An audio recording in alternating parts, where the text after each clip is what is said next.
All right, Jason C. Brown here with BJJWorkouts.com. I'm here with Guru and mentor Steve Maxwell. We just had breakfast, and Steve's visiting Philly. He just got done with one of his kettlebell certs at Maxercise, 707 Chestnut Street. Right? 707 Chestnut. And we're just having breakfast, and Steve is dropping so much knowledge, I had to break out the camera. So this might be a little awkward, Steve, because we're going to have to keep the camera on you the whole time. But yeah, that's okay. You were going on look at the eye of the camera, not overuse it. So we're hold it in front of your face. All right, I'll hold it in front of my face. So we were talking about yoga, and you just did a workshop. I forget the gentleman's name. Shandor. Shandor, and it was shadow yoga. So he's a really interesting character. I've always been interested in yoga and its origins. I always saw a correlation between yoga and wrestling, yoga and jiu-jitsu. Yes. I mean, and according to a lot of the sources that I've read, many considered wrestling or jiu-jitsu an extension of yoga. That wrestling actually had its origins along the same lines as yoga. And according to Shandor, who's read all the ancient Vedic scriptures, yoga was originally used for martial artists and fighters and wrestlers in ancient India. And the original yoga was a dance-like movement. He calls it the energetic dance of Shiva, which he was able to put together from all these statues of the temples. He could see each position of the Shiva statue, and he was able to figure out the transition from movement to movement. And it's very, very interesting. He claims that once you master the dance of Shiva, there's almost nothing that you couldn't master physically from a coordination point of view, from a motor skills point of view, that it would transcend almost into any activity. Yeah. I didn't quite get there. I was still pretty beginnerish with my dance of Shiva movements, but I thought it was pretty fascinating the way he talked about yoga having its origins in martial arts and wrestling.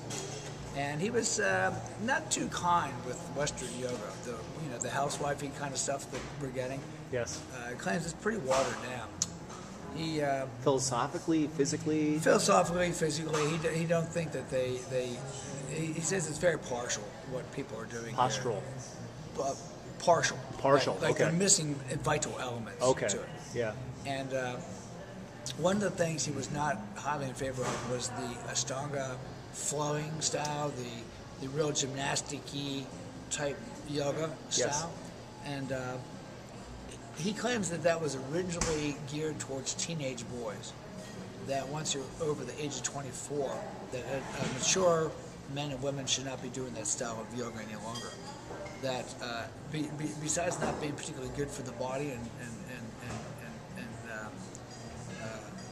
too vigorous, originally it was geared towards calming young teenage boys down so that they could meditate and could pay attention and to keep them from masturbating.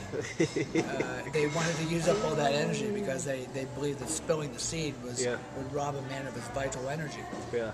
And he feels that this type of yoga is not good for adult bodies, especially the overemphasis of backbending postures. Interesting. His claim was from studying yoga for all the years he did, and of course I had mentioned earlier that he had studied with Iyengar for 20 years, and Christian Macharia, who's Iyengar and Patabi Joyce's teacher, for 10 years himself. The backbending postures in particular can cause all sorts of imbalances throughout the body, primarily heart problems. And he mentioned several fairly well-known yogis that have had heart attacks just recently. What did do you know what Patabi Joyce passed from? I do not. Yeah, I don't know either. He also mentioned that there's a lot of the Ashtanga set, the older teachers now that first started the movement, are all having hip replacements at this point. So I felt somewhat vindicated. Yeah. Because I always felt like, oh man, I should be doing more emphasis on yoga, and I always found it difficult to do a lot of the backbendy postures, but one of the statements he made was there's 100 times more enlightenment in a forward bending posture than a back bending posture, so I thought that was kind of curious. That's interesting. Now, Steve, every time we talk on the phone or we get together, we usually go back to Indian culture and our shared love of Indian culture. And I know you were one of the first first guys in America that started swinging clubs, right? I was. What can you share a little bit of your knowledge about Indian culture and club swinging, or? Well, I was really interested in how did the mighty men of old train. I mean, we know that anything pre-1940 is drug-free. Most of the late information that you get, let's say, the source for most young guys in the United States is the muscle magazines, the bodybuilding magazines. And our society has been influenced strongly by the bodybuilding culture. Unfortunately, it's tainted because of the specter of performance-enhancing drugs. Sure. Who's using it, who isn't using it. Any diet information you read in any of the modern publications means nothing, because if you're taking drugs, you can get away with a huge amount of dietary sins. So what were guys in the old days eating to become such fantastic specimens? And as a young wrestler coming up, I'd heard about the great Hindu wrestlers, the great Gama and his brother Gwalam. They were Muslims, but they grew up in the Hindu culture and the Indian culture, and they were products of a system of training that made them, I think, if I'm not mistaken, I believe Gama had won over 800 matches in his career. That's better than it may have been more, but it was a huge amount of matches. He never suffered a defeat, and he had defeated all the top European wrestlers at the time. So it makes you wonder, what was this guy doing? Yeah. So I started investigating the wrestling culture of India, and it wasn't so easy to find information at the beginning. I had to really dig around a lot. But the information is there. There are books. The Wrestler's Body is a real good place to start. Yep.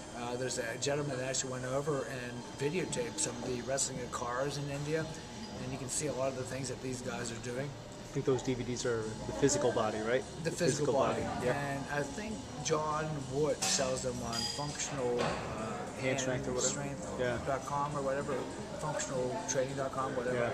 Something like that. But they're worth getting. But it still only gives you a little taste, because even in India, a lot of the training has been influenced by Western culture. The British gymnastics system made a huge influence there. Things have been modernized quite a bit, and I think through the ages, a lot of the old knowledge may have been lost. On the videotapes, you saw a lot of sloppy technique and a lot of sloppy form and so forth. But from what I could glean and from what I could understand, these guys, it was almost like a religion with these guys. Yeah. I mean, they really, really lived, breathed wrestling, 24/7. And I mean, the proof speaks for itself. Obviously, they were doing something right. Yes. So I started experimenting myself, seeing if I could find what that was. And I did find that the mace and the club swing was phenomenal for core, shoulder, wrist, elbows. For sure, the Hindu push-up squat combination is a great strength endurance builder. They were avid rope climbers, and of course, even myself, as a high school and college wrestler, ropes were an integral part of that. So some of it transcends all culture, yeah. But a lot of it was, came from the original culture. A lot of people don't understand that, like, everything started in India. Yeah. I mean, the yogi rishis were that were meditating and coming up with like this amazing knowledge. They predate the Egyptian culture by 1,700 years. Yeah. They predate even the earliest Chinese culture by 1,500 years. Everything came from India and then went out. Even the Gracies talk about how their jiu-jitsu systems started in India. It was the heart of everything we know now, and the information is just as viable today as it was in ancient times. Yeah. Steve, talk to us a little bit about ancient Persia, because there are a lot of similarities. I know you were heavily influenced by even your own little push-up apparatus is I think of Persian descent. No. The push-up board that I use is used widely all through the Middle East.